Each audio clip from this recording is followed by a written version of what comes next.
Let us sign out a surgical pathology case to today in Epic Beaker. So to reach the surgical pathology case, click on Views. The Views button is over here and select My Surgical Cases. As you can see, I have a number of cases which are assigned to me. Let's sign out the liver biopsy case. Click on the liver biopsy case and it will bring up the surgical pathology consultation window. I don't need the outstanding list anymore. I'll collapse it. I can bring it back by any time by clicking on this arrow over here. As you can see, the surgical pathology consultation window has the final diagnosis, diagnosis comment, a clinical history, gross description, intraoperative consultation, microscopic description, etc. On the right hand side, we have the snapshot button. Under the snapshot button, you can see we have the summary of the case. Then we have the tracking function. Then we have the charges, communication, as well as other tests. We also have the Forms button, which would let us add a synoptic report. We also have the coding function. The coding button lets us review the diagnosis codes, and the charge code for this case, as well as we have a QA function which we can use to add a QA event. So to first sign out the case, let's go into the case builder. So let's get into the case builder. The case builder will bring up the builder, grossing, and inter-op windows. We have the protocol selected for us. This is the liver biopsy protocol. So we already have a frozen section. The A1 is the frozen section block, and rest of the blocks are according to the protocol. So let's go ahead and enter the intra-op diagnosis. Click on the intra-op. Select intraoperative consultation. This has been populated for us by default. Let's select receive date and time. These three asterisks are known as wildcards, and we have to fill these out before we can sign out the case. So let's fill the received date and time. Let's type dot today,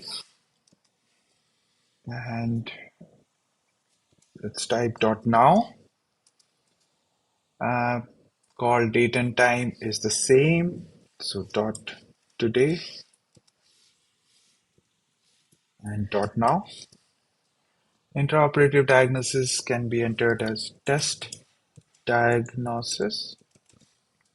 Intraoperative consult pathologist, you can do dot sig to enter your name. And I think we are done with the specimen, so I'll click on specimen done. Um, and I will release the prelim intra-op. This is how I verify the prelim intra-op. I will confirm the prelim intra-op and click accept. Now this will show up in my chart, in the patient chart. So I can click on chart and search for recent patients. The recent patient's name is Penny Len. I can select this patient and I can see go to the chart review button. And here is the completed preliminary intra-op with my result. So intraoperative diagnosis is test diagnosis, and here's my name on it. So I have released the intraoperative preliminary diagnosis to the patient chart for this patient. So the let's go. Let's get back to case builder and let's fill in the grossing description as well. So let's click on the grossing button and click on gross description. And here we can use the .apr all final. Um, the liver biopsy, the part type has been inserted, and we can write test gross description. I know this will be filled by the grocer when in real life, and by the time the pathologist will receive this case, it would have been completed for them. But if the pathologists need to, sometimes gross the case, or sometimes they need to improve the gross description or edit the gross description, they can come over here and they can edit it. So I'll enter the test gross description. I'll confirm A1 block and I will click on gross done and close. Um,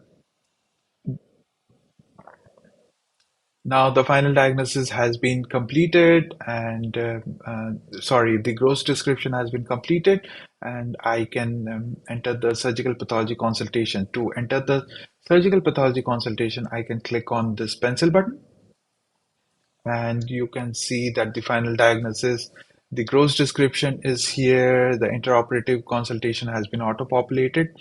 Let's enter the final diagnosis. For that, let's use .apr all final and let's enter the final test diagnosis.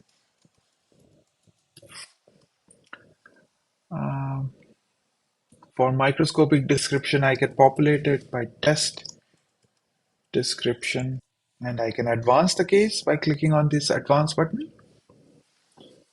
This is how it looks. The final diagnosis has been populated. The gross description is there. Interop consultation is also there. I'll confirm advance. Now, before we sign out the case, let's enter a synoptic report. So click on Forms and click on this Add button.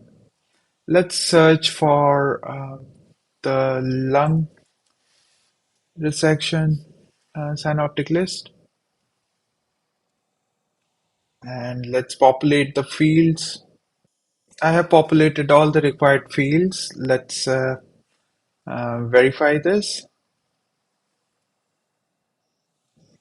Uh, the case has been populated. I missed one of those, the total tumor size. I'll go back and enter the greatest dimension.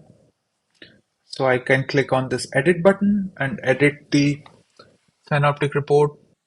So I have entered the greatest dimension. The case requires, there's a hold on this case. Case requires frozen/final review. I can clear that hold. I can click the result AP admin removed and accept. Now I think I'm ready to sign out the case. Before signing out the case, I need to approve. I will enter a QA event as well. I can add a QA event. I'll say AP discrepant and unexpected results. I'll say concordant and I'll mark it as complete. Verify and I'll confirm final. And the case has been signed out. I can go into the patient chart, go to recent patient and go to chart review. And here is the final completed report in the patient chart.